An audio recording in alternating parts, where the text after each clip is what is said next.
They want a war. They want a war. They want a war. But they don't want a war. Hello everybody, it's me again. Welcome to episode 22, I can't believe it, of the Dead Pixel podcast. For those that have been following us recently, you know I'm doing a series on left-wing groups. It isn't by design, I promise you, but each week we seem to be going further to the left. And it is my great honour tonight to introduce the Anarchists. I've got a guy here. I haven't actually had much contact with him previously, so he's brand new to me as he is to you. All I know is he's an anarchist, he's from the Anarchist Federation, and his name is Michael. How you doing, Michael? Yeah, not too bad, thank you. Yourself? Yeah, we're good. Thanks for joining us tonight. Just before we start, Michael, I just want to give the listeners just a little flavour of anarchism, because for me personally, anarchism is perhaps the most abused word in definitely in our political, but probably in our common everyday lexicon. Actually, it literally means the absence of authority, and it's historically, for those that the history philosophers in us, it's historically a theory born of the Enlightenment, and it was a rejection originally of Christianity a couple of hundred years ago. Now, two of the most prominent figures that people may or may not know, but if you're going to know any, you're probably going to know two of the godfathers of anarchism. The first one was Pierre-Joseph Proudhon. He's the first person, I believe, to declare himself an anarchist. My personal favourite, though, is Mikhail Bakunin. He's probably the most well-known. He was supposed to be as big as a bear, big and as hairy as a bear. I recently read his biography about a year ago. It's fantastic, absolutely brilliant. And for people that don't realise, anarchism, as much as it is vilified and sort of poo-pooed as a word, and it means like, no rules and smashing windows and all that, for me personally, again, my personal opinion, I find it perhaps the most enlightening and rich philosophy of the left that we have to date. Now, that's my personal view. I hope Michael can add some weight to that idea that I've got. So, Michael, give us a little background about yourself. I don't know you at all. This is all news to me. So let us know how you got into politics and why you chose, the Anarchist Federation. Yeah, no problem. Well, it depends on how far back you want me to go. I think I've always grown up in a family that has held kind of socialist standings. My dad was very active in trade union movements, the labour movement, and so on. In his younger than me, and was quite involved in wildcat strikes as a printer, kind of an old school printer before digital stepped in. And then he worked for many firms and stuff. But I obviously always grew up in a family of two factory workers and my mum and dad. And it definitely shapes your political viewpoint, growing up in kind of a working class family. I'm not saying in a social sense, I'm saying in an economic sense. Yeah. So there was obviously views that came from there, and grew up there, obviously, with that going on. And I don't know, I think there was obviously little events which went on during my life which interested me, in the sense that when my dad got made redundant, there was a huge march to try and fight for a better redundancy.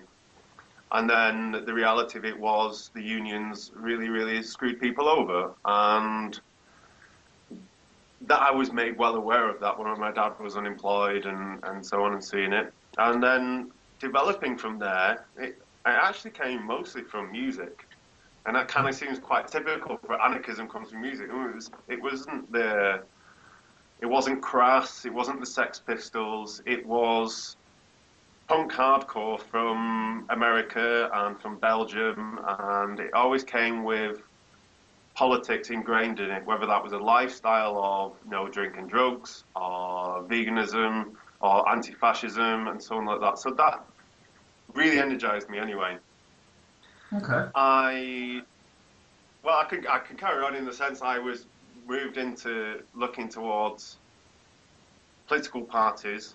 I think I remember my first encounter was, as many people who were quite young within politics end up veering towards the most visible, the Socialist Workers' Party, things, organisations like that. Can I just ask, And Michael? then from there, Can I just ask, how old were you when you started to sort of think about joining a party? well, the kind of, I don't know, it was, I think I was about 15 or 16. Okay. We were creeping up from a Labour government, and we had the wars being fought in the name of freedom in Britain and the world, the kind of enlightened world. And there was that, obviously, it energizes you as an individual, especially when you see through that, even from young age, going, wait a minute, something's not right here. Mm-hmm. So you want to be part of, you can't do it on your own. So you want to do it as part of an organization. And it's very, very difficult at such a young age to find what kind of organization is good for you, or what kind of philosophy, what kind of ideas, because you are exploring it. And it was beginning from there that actually I started to read works from Noam Chomsky, because I was really into history, and the war was really, really kind of set it really off for a lot of people, Afghanistan, the Iraq War, and he had some very, very strong views on it. And yeah, I think it developed for a bit through college, and then I went off to university, and I went down south. I was in Cornwall, and to be honest, not much happens there. Mm-hmm. So I studied it. I really studied politics rather than being directly involved. And it was only until I moved back to Manchester that, after a lot of things that happened in Cornwall and happened whilst I was there until 2010, it was then when I started really, really engaging in the kind of social aspects of politics, your neighbours, your workplaces, and that's when I kind of met really the Anarchist Federation, those who were involved in Manchester, and by then I'd matured, what I feel mature, my kind of political point of view, to the point where the Anarchist Federation seemed like a good step forward, and the ideas, not just the organisation, but the ideas they have, the way they practice, and the way they organise.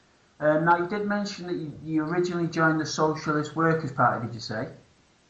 I didn't join them. I originally was involved in them in the sense that I would attend a few of their meetings and things like that. Yeah, was this sort of at university level or college level, or...?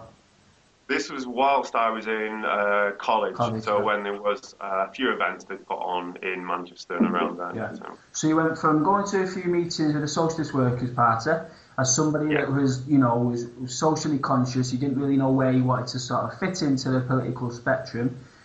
So then you went down to university where you studied like mad, and then is that when you really decided that anarchism was for you, or was there another bridge that you had to cross before you got to the Anarchist Federation?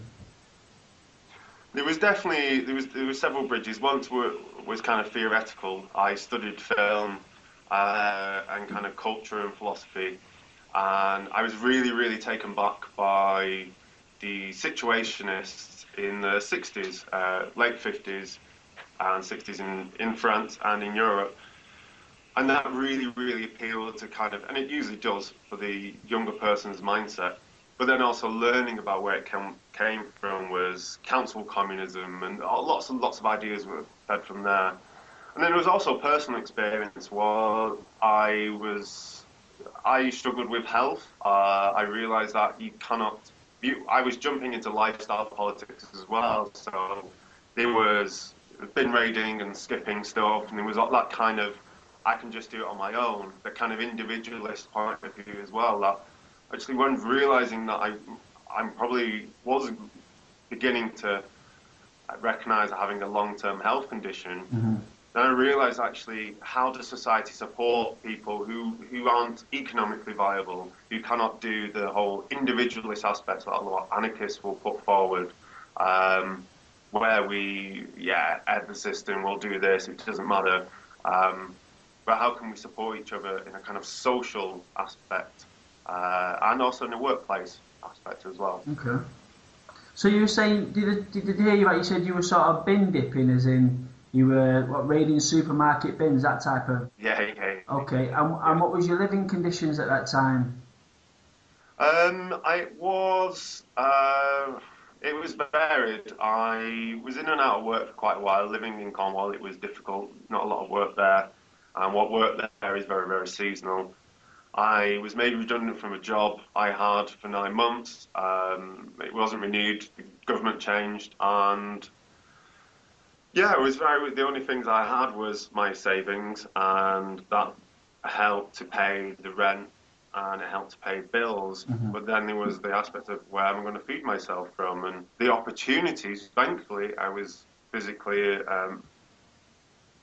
with friends and raid supermarket bins and then cook for myself and others and do it that way. It was.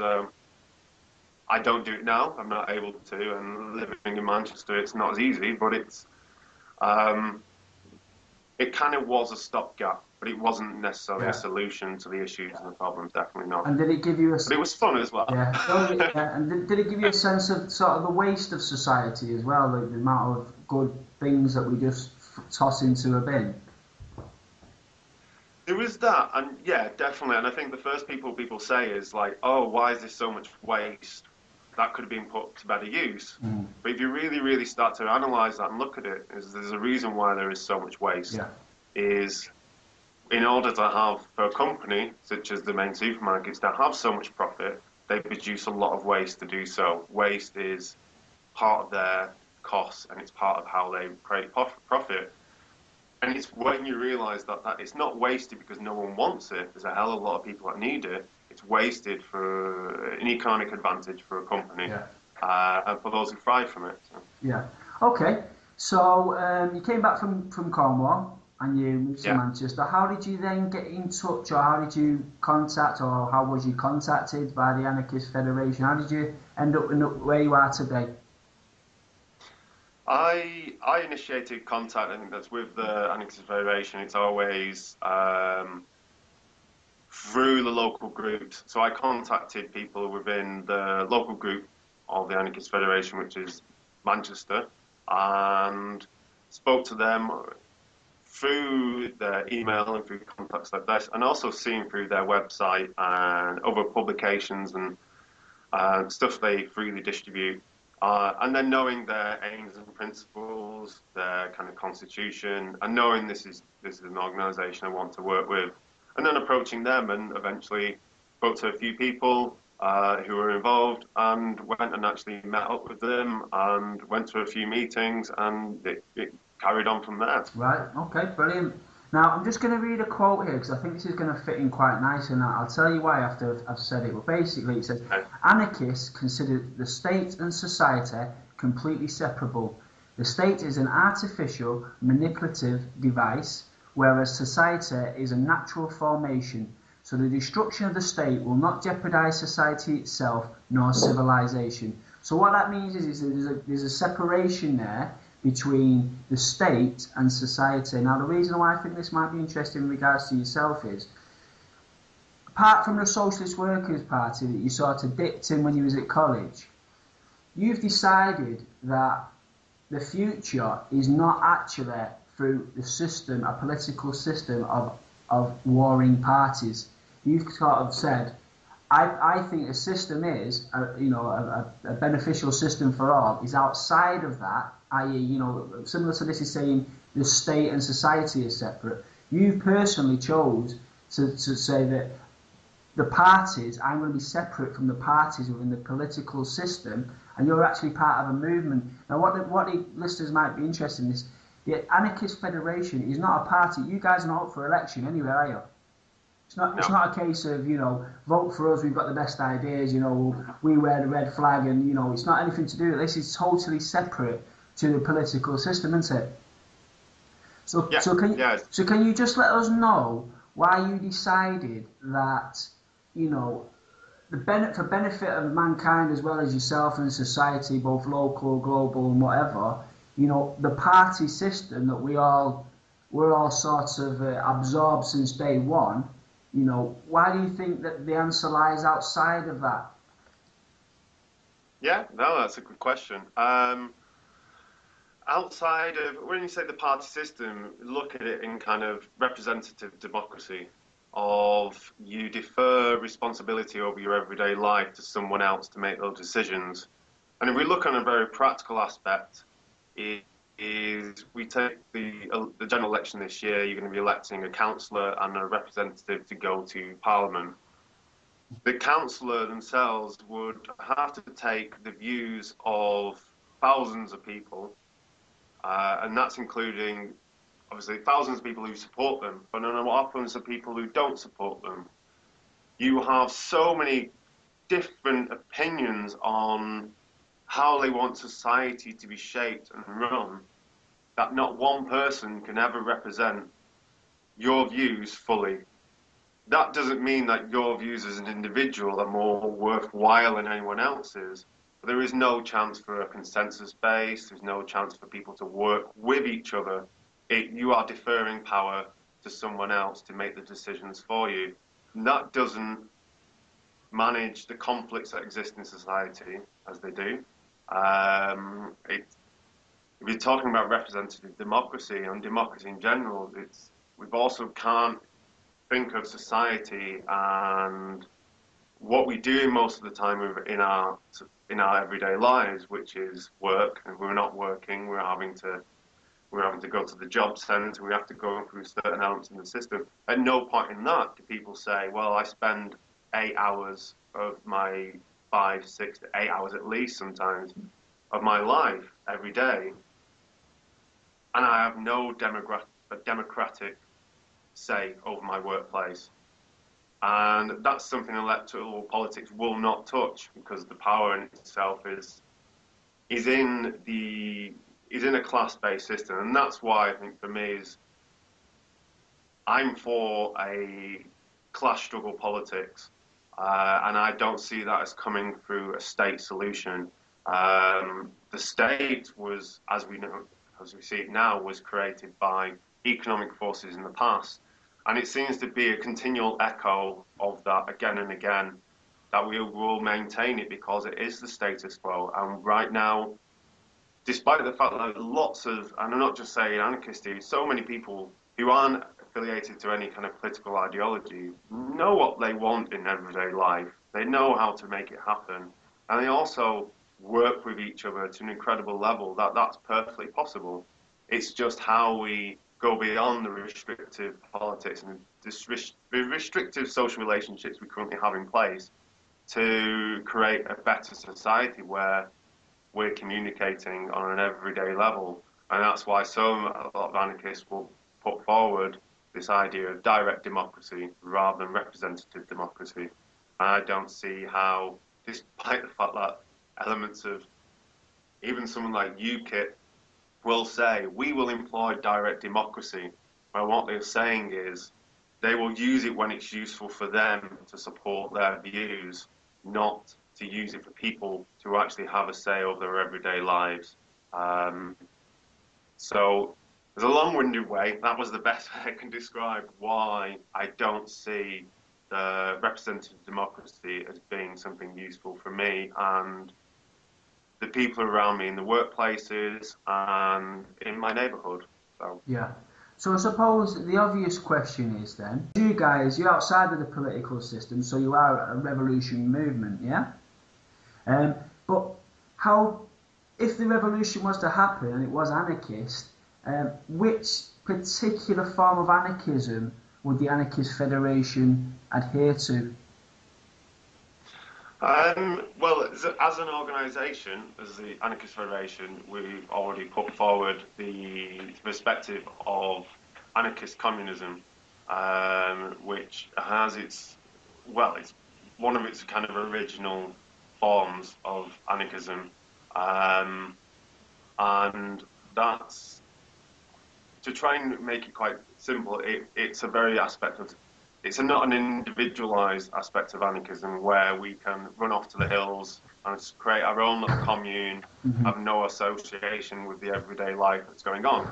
Yeah. It also acknowledges workplace issues, workplace struggles, and capitalism and the basics of social relationships we find ourselves in. So there's quite a few aspects to your kind of question you put forward, and I'm trying to break it down. Well, I'll tell you what, I know it's probably quite a sophisticated breakdown of a particular political theory, and it might be too big a question for you.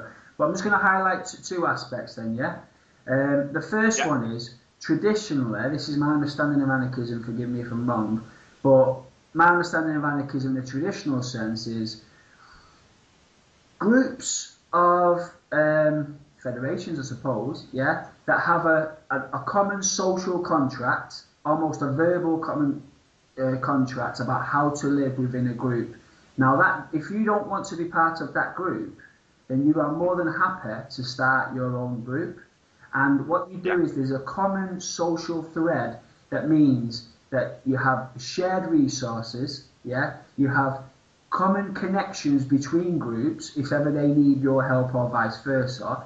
Anybody can leave a group at any time, and there's almost like an over sort of ethics that basically says, you know, yes, you can do whatever you want in your group, but there has to be a very basic in regards to, I assume, you know, paedophilia would be out, you know, murder would be out, you know, some very core agreements. But outside of those core agreements, any group can be at any size, have any fundamental beliefs that they want, and as long as there's that common agreement that anybody can leave and join another group at any time, and as long as all resources are shared, and there's that common respect between groups, that's pretty much how anarchism, traditional anarchism works. Have I got that right? Is that the basic shell of it? You've talked about the kind of idea of free association, and something where, many anarchists have talked about, and one of the most prominent people have really talked about it was Enrico Malatesta. It was from the early 1900s, an Italian anarchist communist. Free association is the idea that no one should restrict you from associating with different organizations and individuals. What there is also is the principle of anarchism is you are free to do what you want, as long as it doesn't impede on the freedom of others. Mm-hmm. So yes, there is that in a sense of core values of organizing. But then you've also got to think that different groups in different areas and different cultures will often have very different values. It's not something that as anarchists it should be prescriptive. A lot what it is as well is based on an analysis of our current society of capitalism, of wage labour, and also the power that is exercised over us by political elite, by religion, by ideology, and also, as we look at it, by social institutions, because we have a hierarchical social institution trying to implement certain aspects of their ideas and theories and demands upon us, then that becomes inherently oppressive, even if it's a revolutionary group. So, as the Anarchist Federation would, as many other kind of revolutionary libertarian groups would turn around and say, a revolution will always catch the revolutionaries off guard because it arises spontaneously and often through because a lot of the time we're really busy organising everything about it, we don't realise what's going on. So Anarchist Federation sees its role within a revolutionary situation as not leading the way, not as some kind of vanguard of professional revolutionaries. It is working people from a working class background, and I'm saying that in an economic sense, not in a social sense of where you have to drink beer and watch the football to be working class, where you can read Mozart, listen to Mozart, read Oscar Wilde and drink wine if you want. Your economic class is what's important. Mm-hmm. And for us to see ourselves as creating a culture of resistance, so we can provide the skills maybe that we've learned within our organisation and through communication with others within the Federation on a national scale, but also The Anarchist Federation is part of an international federation of anarchist groups from South America, Germany, and across the world. So there's lots of skills you can give there, but there's also a lot of ideas, and we would like, obviously, to be in the position where our analysis and our theories can often lead the way in ideas and theories. But then we also know that we're not in charge of this revolution. And when we talk about revolution, we talk about it not in this, everyone goes marching and it's all changed within a day. We know it's small struggles again and again and again that build up. And what we call revolution is just when they reach their zenith and the old social order starts to collapse. That is the kind of revolutionary moment. But we think about in everyday struggles as well, not just this grand revolutionary idea. Yeah. Okay, well, I can see a clear distinction there between sort of a traditional communist view of revolution, the vanguard that you've mentioned, and this idea that the revolution will be spontaneous when it needs to happen, and you'll hopefully have the skill sets to guide people on a conscious and practical and economic level.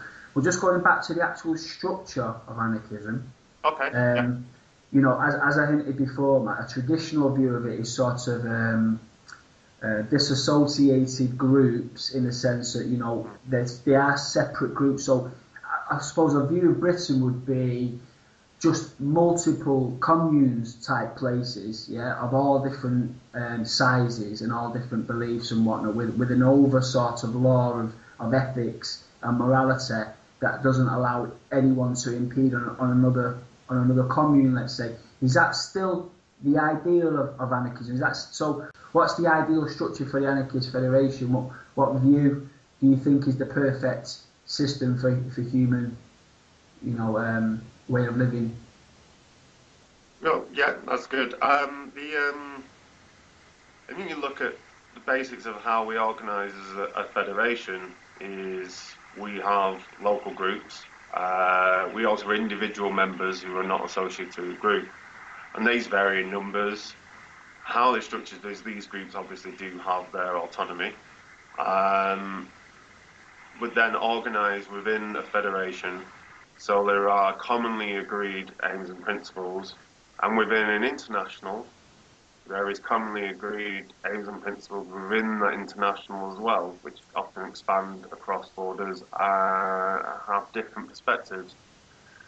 In an anarchist society, we don't see it as little individual communes managing their own little bit of land and here, there and everywhere, because what that would be is inherently conservative, because we would be reducing our capacity to organise as human beings when we've seen a world where we can interact very, very well internationally using technologies such as what we're using now to be able to communicate ideas and exchange resources and so on. So what Anarchist Federation and Anarchist Communism and a lot of the kind of the pursuit for a libertarian communist society, and I think that's what we kind of understand through anarchist communism, is to create a society based on free communism.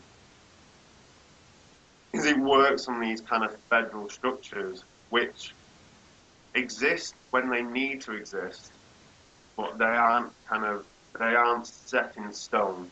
So you would maybe have a smaller federation of groups in a local area to deal with transport for the local area. But how are you going to deal with transport across the country? How are you going to deal with transport across the globe? And if we look at how this has already been happening with people's hard work, really, is why we have international mail.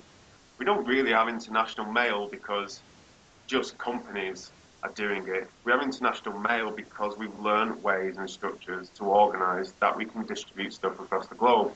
That's not something I could ever imagine us going back to retreat to a kind of primitive level of organisation. Additionally, people do need to get around and people do need to express themselves. People want to travel. want to do so much. So it's how can we enable that? How can we advance science and art and so on? And I don't see we could do that ever in little individual communes. So we also need to look at, because we have this idea of libertarian communism, is that it's structured on the basics as well as an economic principle, is to each according to their need and from each according to their ability, which is actually quite a Marxist principle. It was inherent in Bakunin and the kind of all these kind of Peter Kropotkin. So how can we organise a society based on those similar principles? It's quite interesting because I'm actually hearing, and you've already mentioned that the Anarchist Federation is actually a form of anarchist communism, yeah? Yeah. Because I am actually hearing a lot of communist sort of ideas here. Just going back to sort of the individual communes, I think the traditional anarchists, not with the communism type slant and the influence, it wouldn't be so much as being individual communes as all like an open fire and a few tents around it and they're all singing and drink, It's more like, I would assume, say for example England again with our major cities, you could pretty much separate. Say Manchester runs itself, yeah. Birmingham runs itself, yeah. And depending on what the people, this is just one way of understanding these sorts of federations as such, an anarchist federation. Yeah. It would be more like, it'd be much bigger than a little commune. It would be as big as a city, and within that city the rules would be made by the people.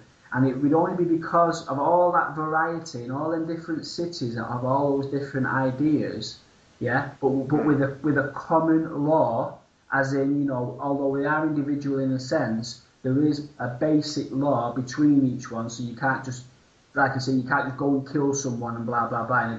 And it is free association, come and go as you please.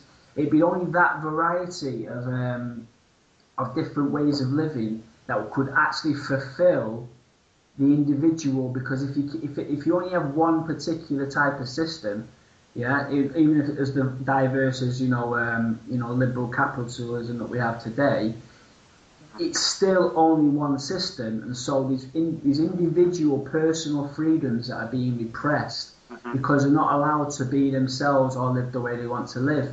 So it'd be more a case of Manchester would have its, as big as Manchester is, it would have its own way of living. It would be run by the workers and whatnot. I suppose I'm thinking more like anarcho-syndicalism really, which is a trade union-run workers' states, yeah, type thing. But it doesn't have to be. It could be whatever the people decide they want Manchester to be like, that's what it'll be like. And whatever Birmingham was, that's what they'll be like. It'd be that sort of idea that to fulfill your potential as a person, you need these varieties of ways of living where different people have different ideas and you have free association to come and go as you please. So, it's that idea that, Marx had where he was saying, I know it's been sort of poo-pooed, but, he'd say, in the morning I would be a hunter, in the afternoon I'd be a fisherman, and in the evening I'd be a literary orator, you know what I mean? It's that idea of having all these different varieties of lifestyles for you to be able to find the one where you fit in. And as soon as you don't,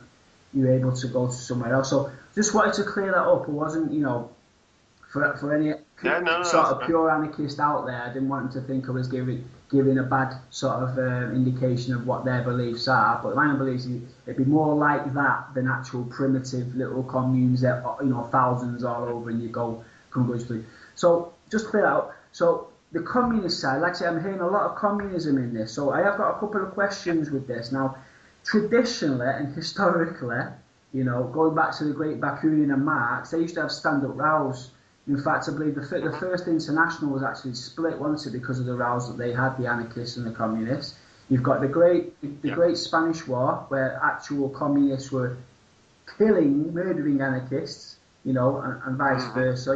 You've got intellectual, philosophical, and actual literal killings that have been opposed for centuries. Okay, so how has somebody blended these two nemesis together to create, anarchist communism, and what are what have you taken from both to create this sort of third way? Okay. Communism existed before Marx did, and communism was advanced well before Marx did.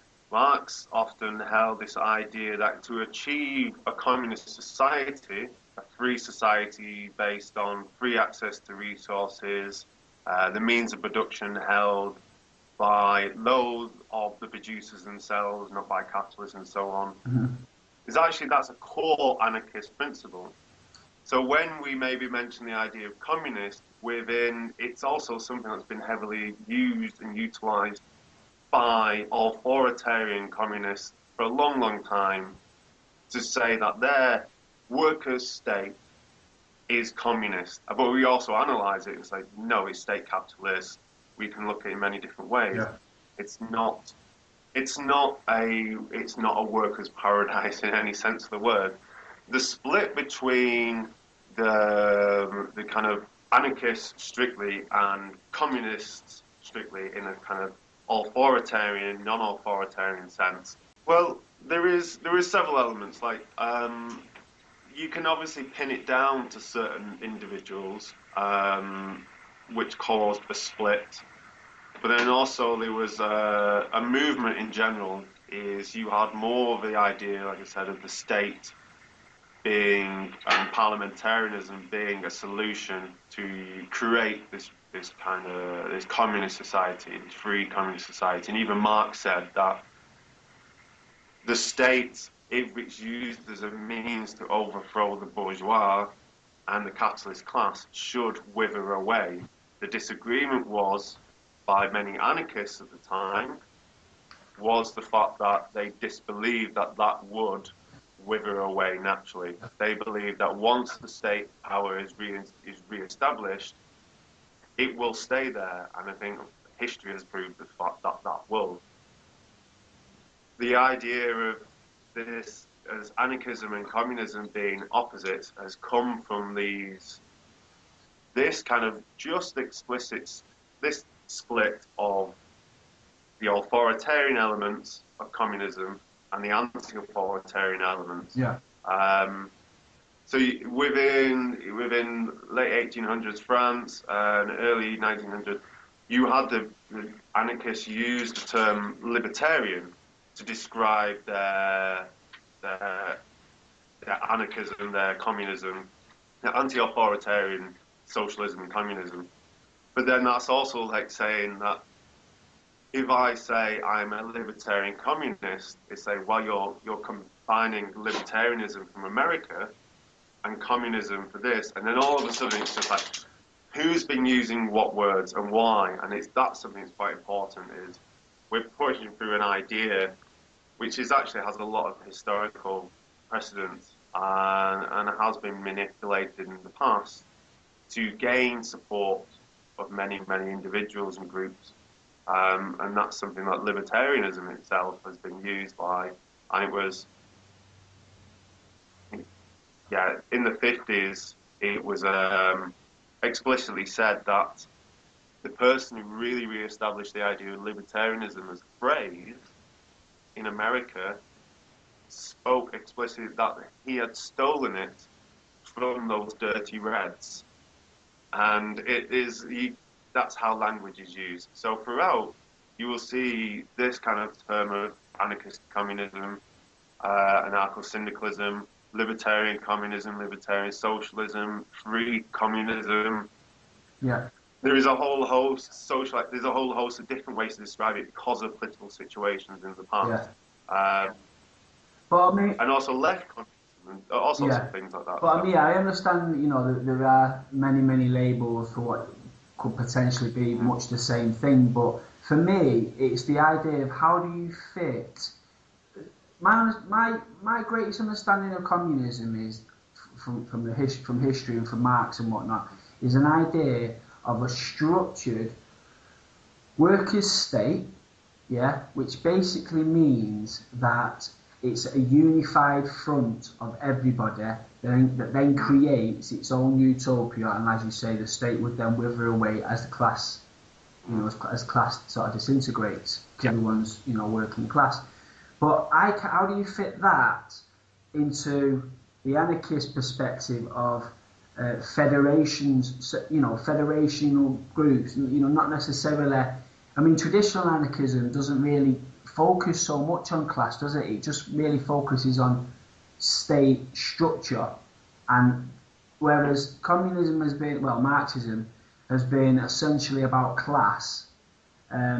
Anarchism traditionally was always about, yes, class is a part of it, but it's really about the oppressive social and economic structures that's been created. And once those wither away, class is really irrelevant. It's more about the structures itself. And my understanding is, like I said before, that anarchism is more about groups, whether small or large, getting on with things the way they want to get on with it, regardless of what another group does or doesn't do. If they want to join, that's absolutely fine. It's that idea of sort of a variety and whatnot. Whereas communism has always been traditionally one type of state, that then finds its own way of doing things, but it's never separated. It's a workers' paradise. There's no idea of it ever becoming two states or multiple federations, or and that's what I'm struggling to sort of to blend together. How do you get federations of individual groups, as in traditional anarchism, and the traditional structure of communism, one state, one type of people getting on with it? What gives? Is it the fact that does the federation part give, where actually we don't want everyone to split up, we want everyone to be the same, much like communism but with anarchist ideals?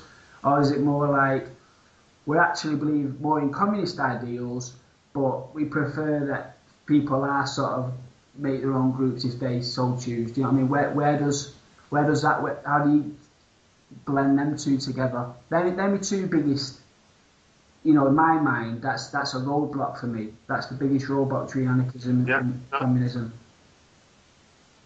The traditional anarchism you talk about has often come before large-scale industrialization. So you didn't have the emergence of what would be eventually classed as the proletariat, those who have to sell their labour without owning the means of production, which was different in certain aspects of traditional anarchism. You had guild socialism, you had small groups of people who had their tools, they could make their own wealth. And you had, with that industrialisation, you had that decline. And that's when you had this move from fighting the state and the church, and then understanding the fact that they are inseparable from the economic realm at the moment, because those who are in power in the state were actually those who are actually the economic directors of everything. They were the ones who were your bosses. They were the ones who were making money out of your labour. So that's why you had this change from traditional anarchism, in the sense of it didn't address class very much, when class became a serious issue. And that's when you've also started having the idea of workplace struggles, of unionism and so on, which many anarchists throughout history have always been involved in. Mm-hmm. Then you also have the movement within explicitly communist ideas of Marxism, as we talked about, a split between the anti-authoritarians and the authoritarian elements of class struggle, labour movement. The first International was a huge split eventually between those two. But what you had is anarchists and communists and socialists of lots of different varieties coming together to discuss on an international basis workplace struggles, of how to organise in the workplace, how to take back the means of production. And communism has now been defined as a state idea of party politics, parliamentarianism, a centralised organisation which will then issue to its members, its followers, and those it has power over. It orders them to do certain things. That's why we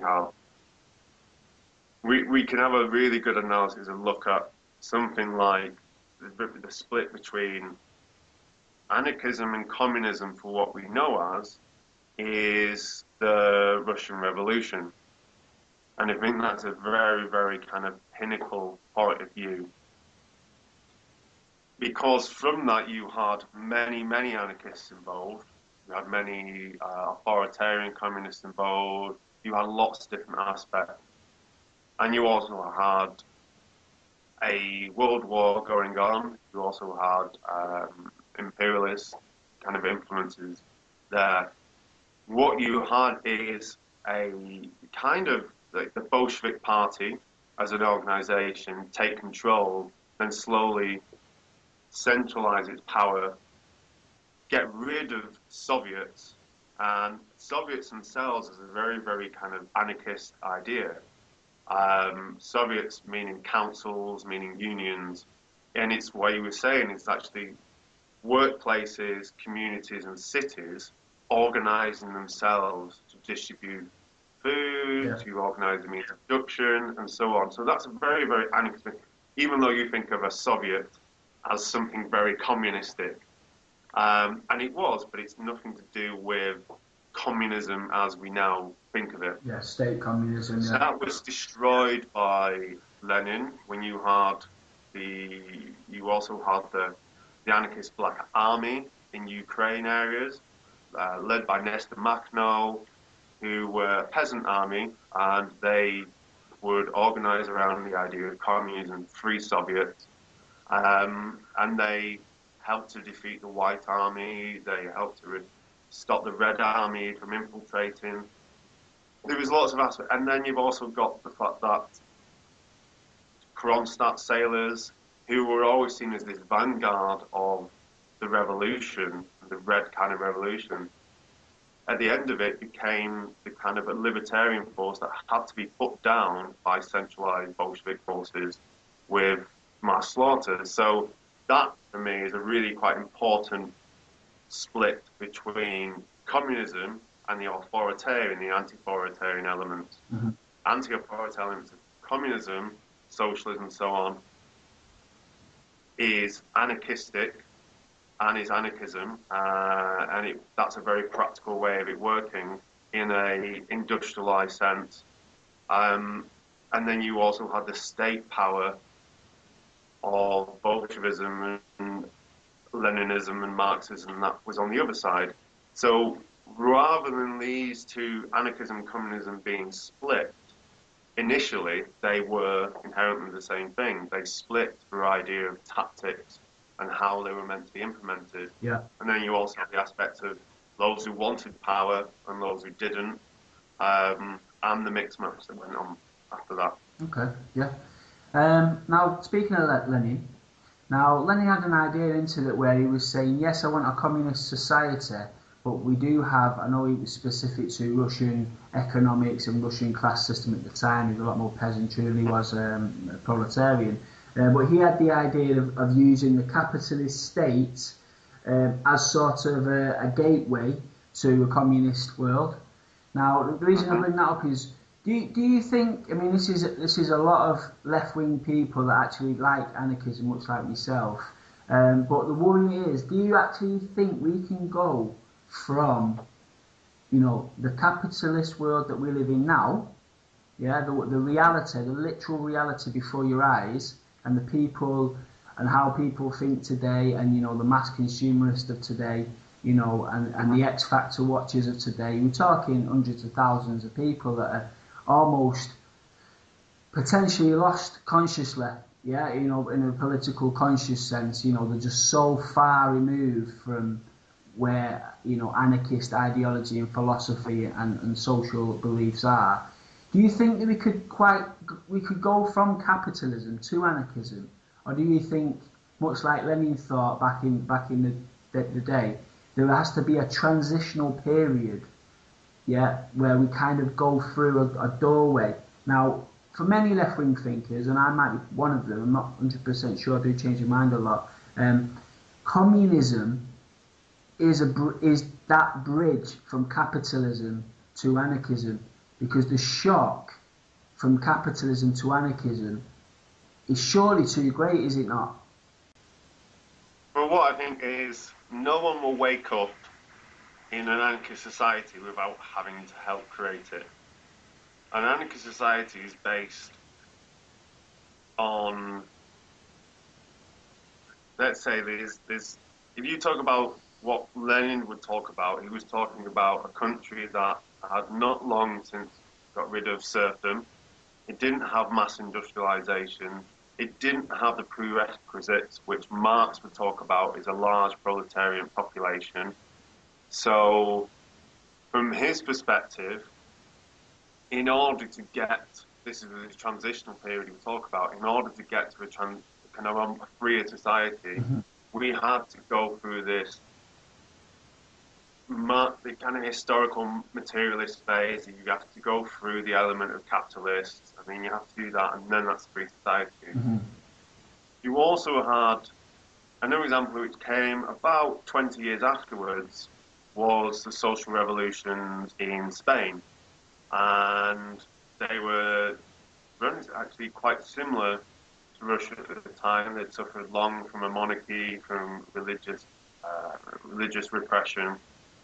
But then from Catalonia areas, they had a very, very strong anarchist presence. So that's where you have the idea of the modern schools, libertarian education. But that's also where you had one of the strongest anarchist trade unions, or anarchist unions that has ever existed.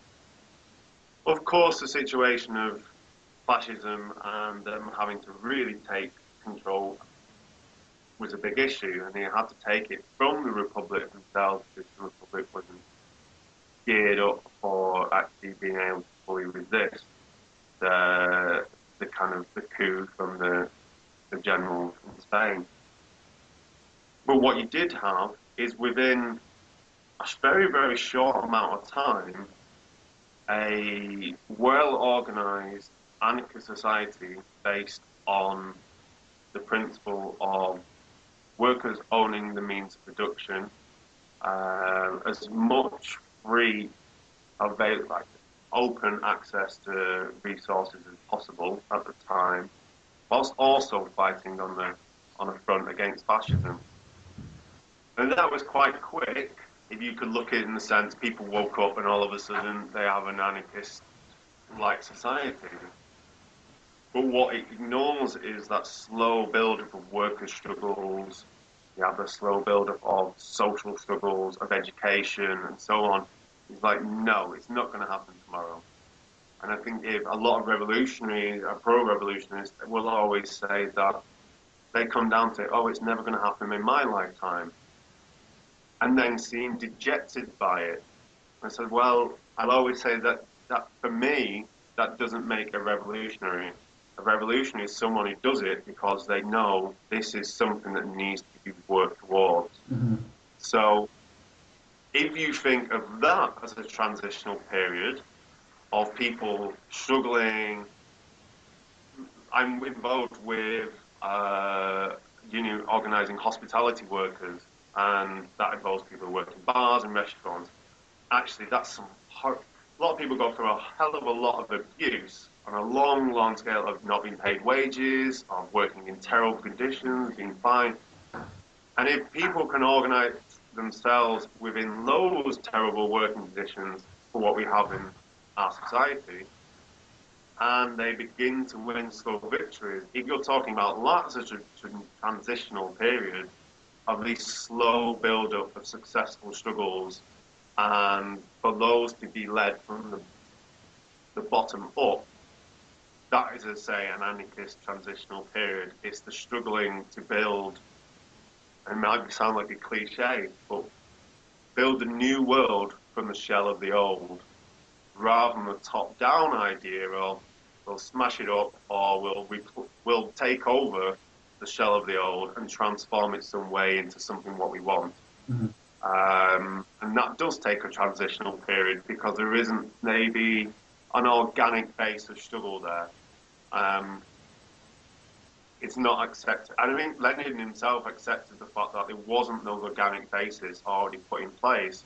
The opposition that a lot of anarchists would say is what he did was further restrict the freedoms of working people in order to create it, and that wasn't really up to him to decide, nor his party, nor his officials.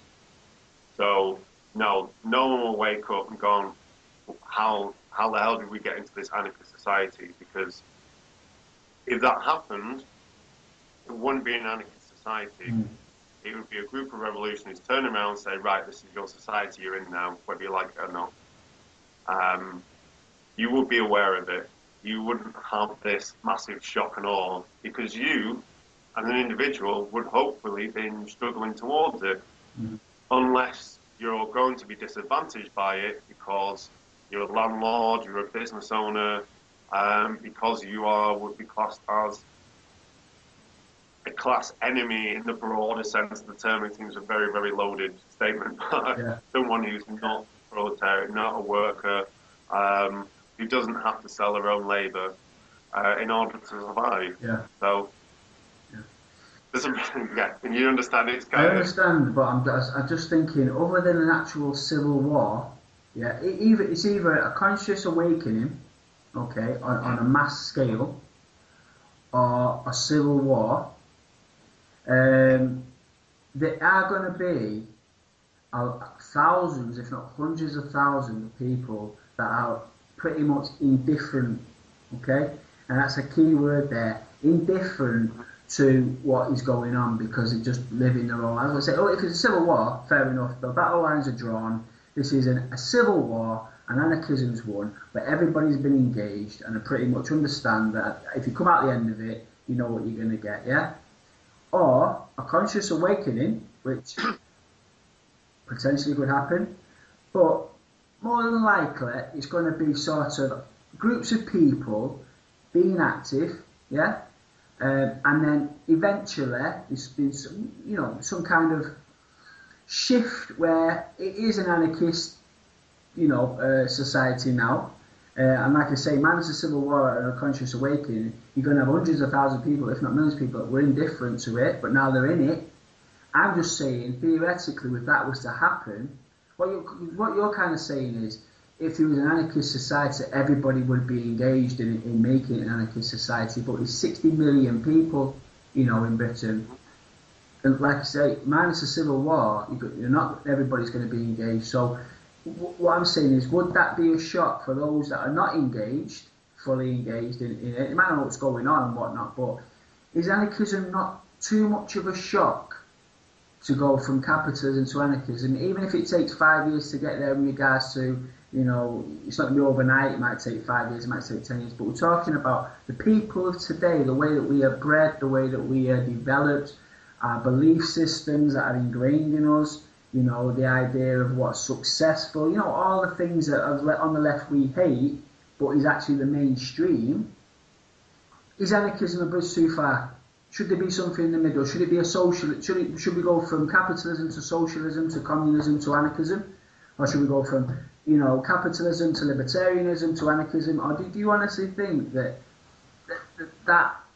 that's such a transition that the common person, the mainstream person, could make? Because I really struggle with the idea that the average. And I hate to pick on this group. I understand how they developed and why they define glamour and joy in such trivial nonsense. But the X Factor watcher, the people that watch Dancing on Ice, the people that people in the mainstream of this country, in their millions and millions, would they really thrive? Would they thrive in an anarchist society?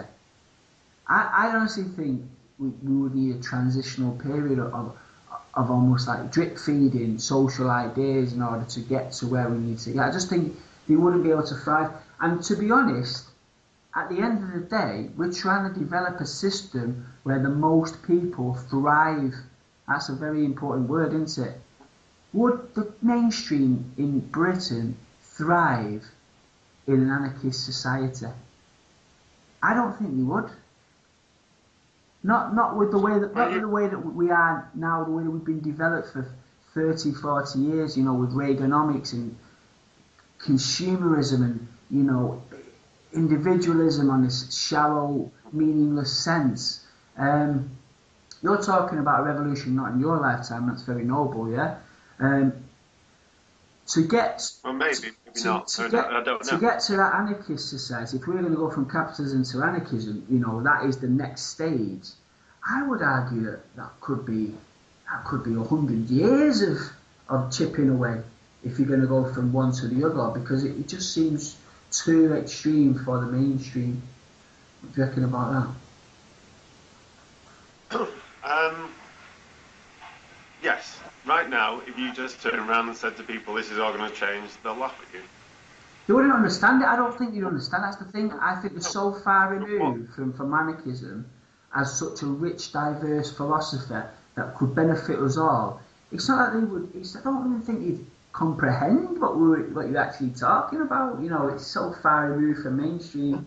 Sometimes people don't, and that's when you mentioned stuff like civil war and conscience awakening. Yeah.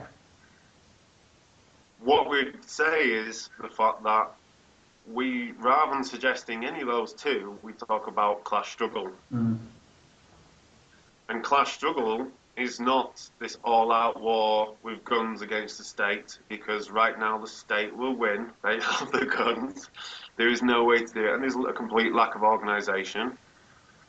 There's also this kind of general awakening which will only be done through time, through agitation, through education, and that's why I always said earlier, it's actually the smaller struggles that mount up. Okay.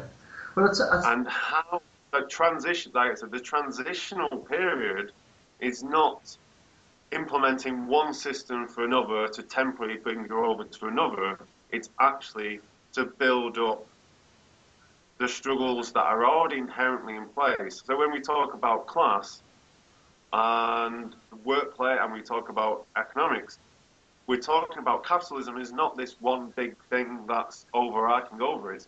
It's a social relationship. Mm. So as soon as the fact that you are empowered to maybe question the boss, and you actually can do it with other people, all of a sudden that is a massive victory for what people are faced in their everyday life, thinking this is never going to be successful. Yeah. When you can, your neighbour's been faced with eviction, and you go out there as your neighbourhood, you slowly begin to organise, develop a community, and you can resist that. You've pretty much stopped a bank from exercising authority with the police force and the courts and everything, and whether it lasts for 2 days, or it lasts for weeks, or it will last for a long time, this person to stay there. You resisted, and that is a huge achievement considering the kind of society we live in, where you're talking about the mainstream. I know lots of people who are very, very active in politics and anarchism, and they watch all sorts of awful television. Like, I'm a massive sci-fi fan. I love the really big spaceships and all this kind of stuff. I quite like some of the mainstream stuff that's coming out. Me too, but the point is, there's a particular person who's mainstream. It's not people that dip into mainstream programs. There's an actual person that exists in their millions that are fully mainstream. They have nothing marginalised at all about it. They've got no individual sort of, specific interest in philosophy. And you're talking about a very, I hate to say it, but I see it on so many levels, a very bland and politically unconscious majority.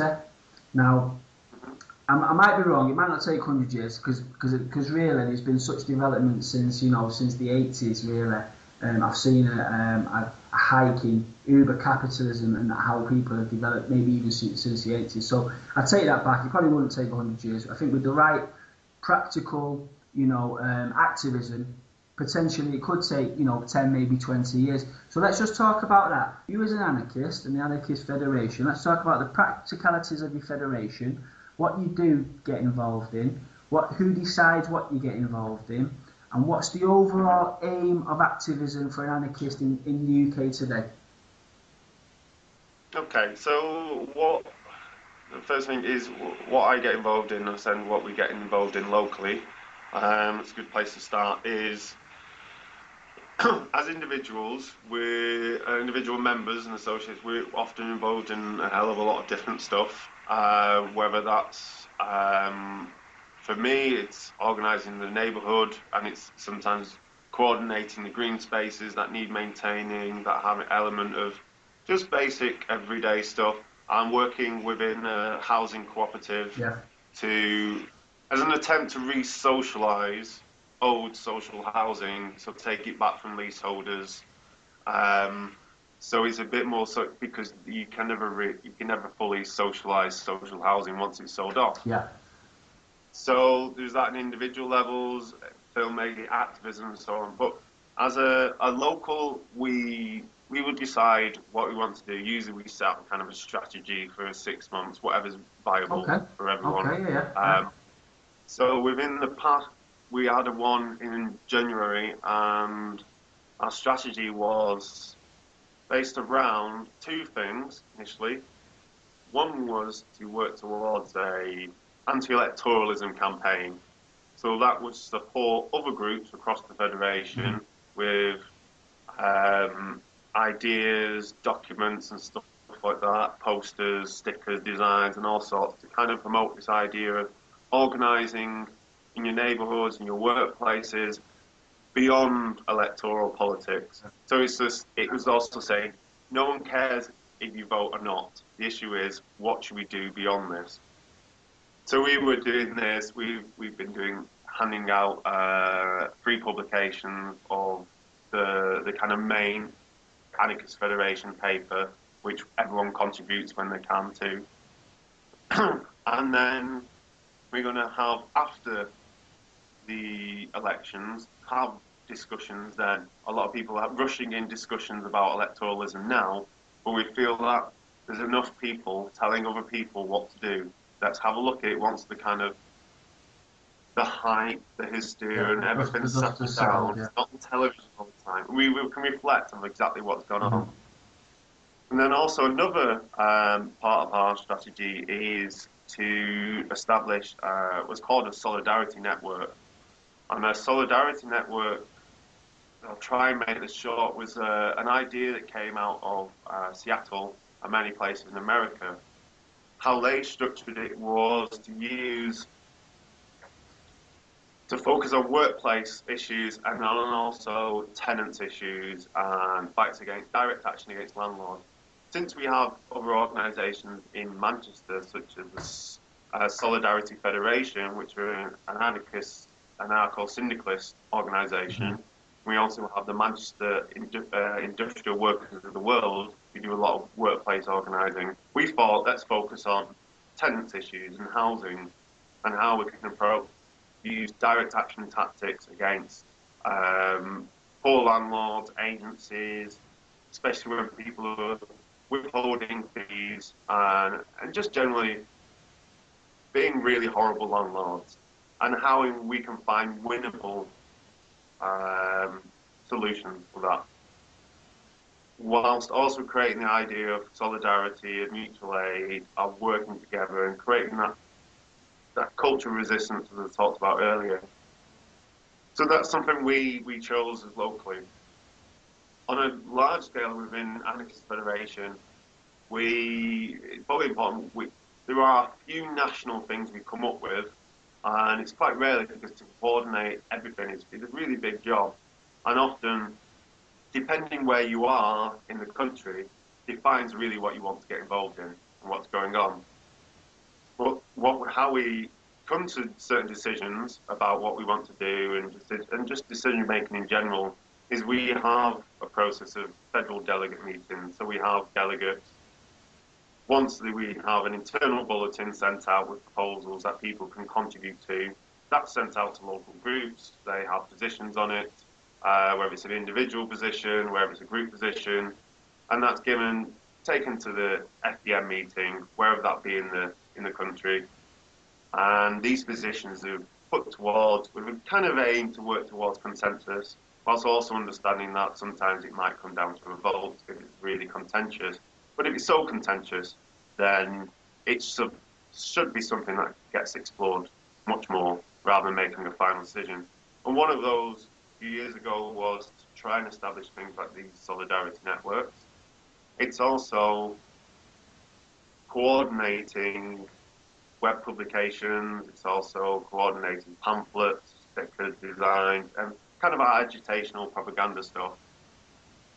So that's how we try and get involved in, on a federal basis, of how we work together across groups, how we work together within a group, then also what we're doing on an individual level, because, yeah, people have more free time, whether they want to do it for, I do a lot of helping people fix their bikes, and like I say, housing co-op, green spaces, making it good places for people to live, because I live on the kind of very outskirts of the city centre, right next to one of the main motorways.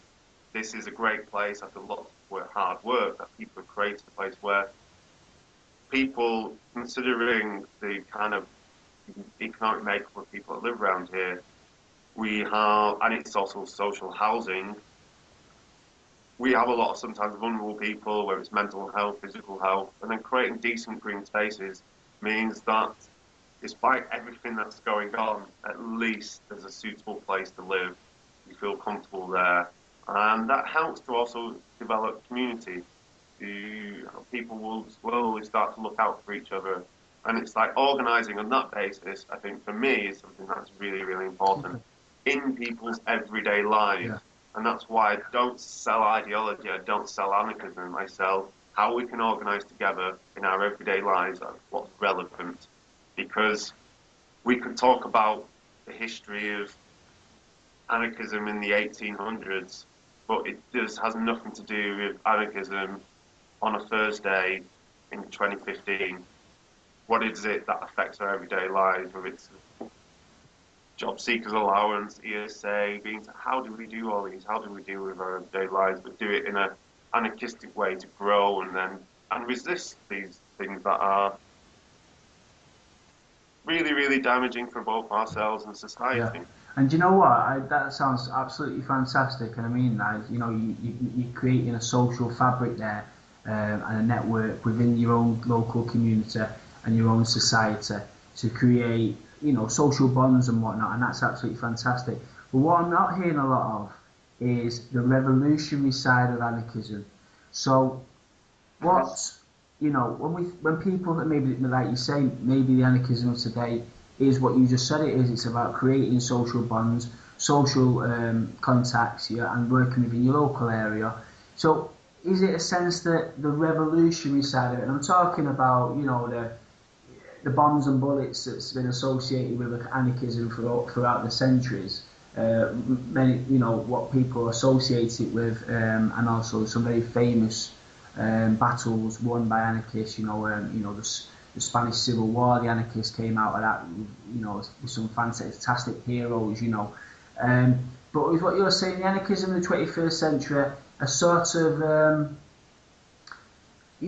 sort of cut its ties with the revolutionary side of things, in the traditional sense of rising up and taking Manchester or taking Ancoats or something. Is that gone now? Is it you pretty much say the state of all the guns won't stand a chance?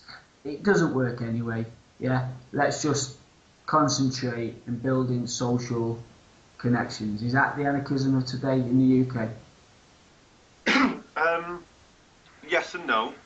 The aspect of us as revolutionaries, yes, we do believe that there will have to be a point where we are put into conflict, and that may involve violence and arms and so on.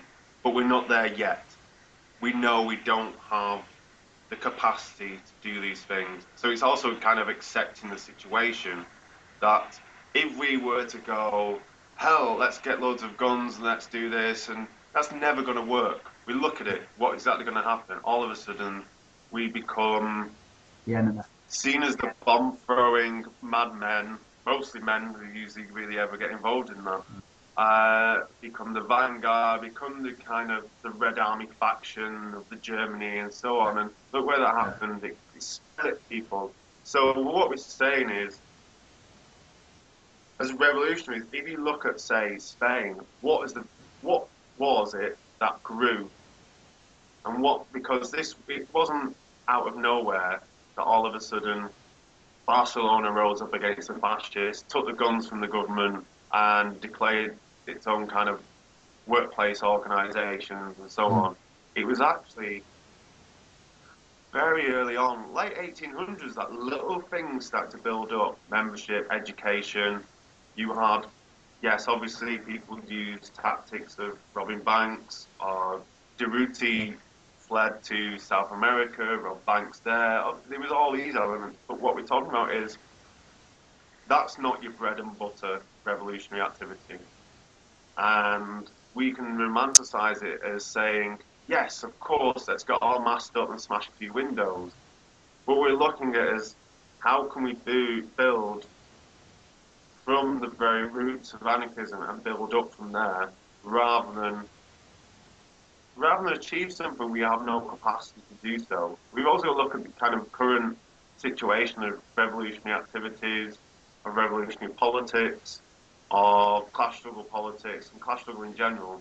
It's been beaten to the ground relentlessly by the state and by economics for a long, long, long time. Yeah. Thatcher wasn't the only one who started this. Like the trade union movement was disintegrated from without and within by those who could use it for their own means. The miners' strikes was a terrible blow for the working class in this country. Poll tax was often a good victory, but these are little elements why the resistance is.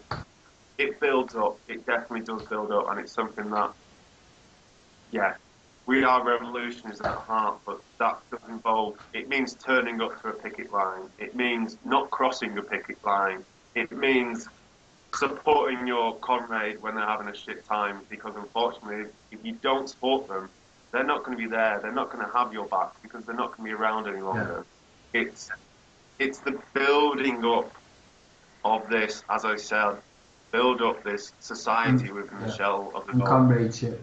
And society is collapsing around us anyway. We're not having to wait for it. It's messed up. It just moves its problems here, there, and everywhere. But there'll only be so much that can happen. But so what do we rely on when everything is getting messed up? It's our social bonds. That is, in a sense, a revolutionary act. And it's not building a massive party and saying, I have so many supporters. This is the way.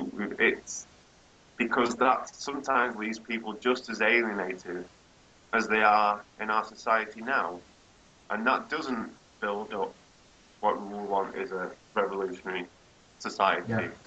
A society that can grow and mature. I'm not saying revolution in the sense this is the way it will be. I'm saying it's something that, yes, a social revolution occurs, but it's constantly maturing. Yeah.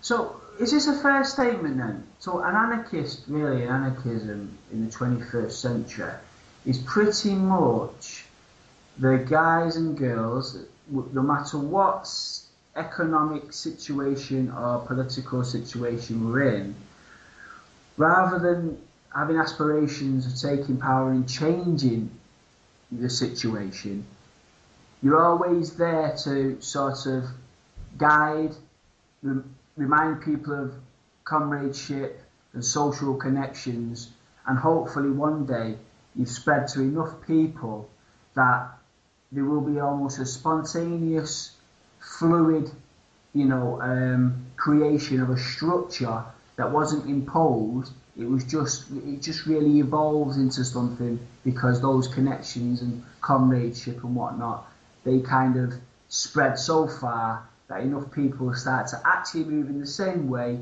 and sort of unconsciously get together, and whatever's created is whatever's created. Is it more like that? Or is there an ideal that you expect, one day to, right, we've got all these ideas, but really at the end game is we want this kind of society, or is it are you more concerned with the connections between people within any kind of society, and if you can connect with enough people, that society must be a good society because those people are consciously intellectual and socially aware. So of course it's going to be a good society because why would you create anything else? Yeah, I think it's based on the idea that the ends must justify the means, and I don't see it. I do a lot of organising, like I said, in the neighbourhood. If you don't think about the little details will be thought about for you. Okay. And when we're looking at things like the state and capitalism and power, we're not talking often about the brutal use of force. We're talking about a basic social relationship between individuals. And that's what capitalism is. And that's one of Marx's economic analysis is wonderful in the fact that I don't believe in many of his political ideas, but his economic analysis is really, really great. And he does say that, and a lot of others have always said capitalism is a social relationship. So how can we tackle that social relationship in our everyday lives whilst also knowing how to tackle it in different aspects of our lives which we cannot have control over right now? So we're not just saying that we create a nice little community and that will solve it. It is also saying, well, also, you might have a nice community where you live, but then you go to work and have to deal with the boss and wage labour. So how do you deal with it there? Well, you build it up in the same way, speak to your workplace, speak to people around you, build that up, build that idea of solidarity, not to have that imposed by a revolutionary idea or organisation, but for you to have those ideas as someone who's kind of conscious of class struggle and so on, and then agitate. That is one of the principal points of agitation. If you go in there, you actually make people aware of the situation, the abuses that are going on, and then organising as a next step of how we can deal with this together. And that is a model that has worked and will always work again and again, especially in workplaces, in neighbourhoods. So it's not just, like I said, it's not just doing stuff in your local community and thinking that's a solution. It's knowing these are ways to achieve further and further goals you want to set together as well.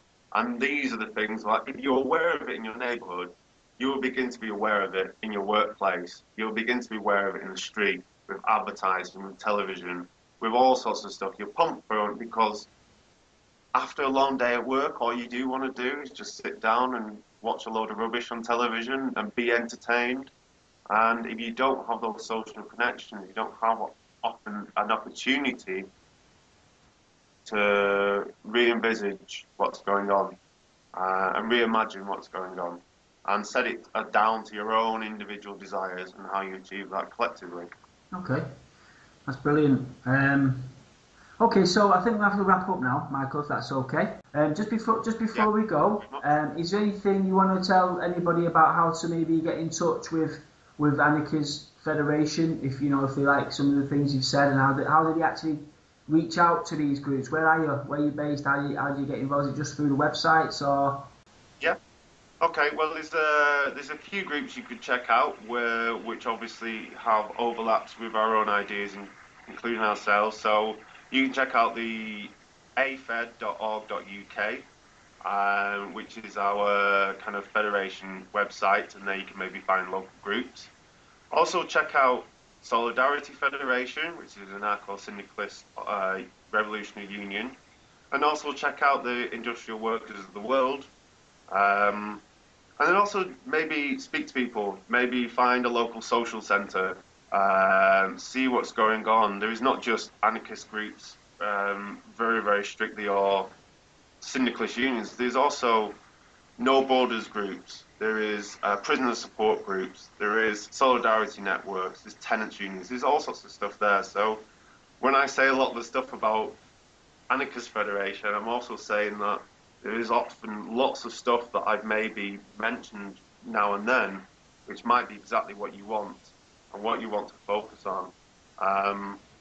So yeah, check that out. I think just explore some of the stuff, but also livecom.org is a really good resource for libertarian communist ideas, and some great writers on there as well. Okay, brilliant. Well, thanks for your time, Michael, and I wish you all the best for the future. Yeah, thanks very much for having me. Okay, well, thanks everyone for listening. I've no idea what I'll have on in a couple of weeks. I've not got anybody lined up just yet, but hopefully we'll make a contact or two. See you in a couple of weeks. Thanks for your time and your patience. Good night.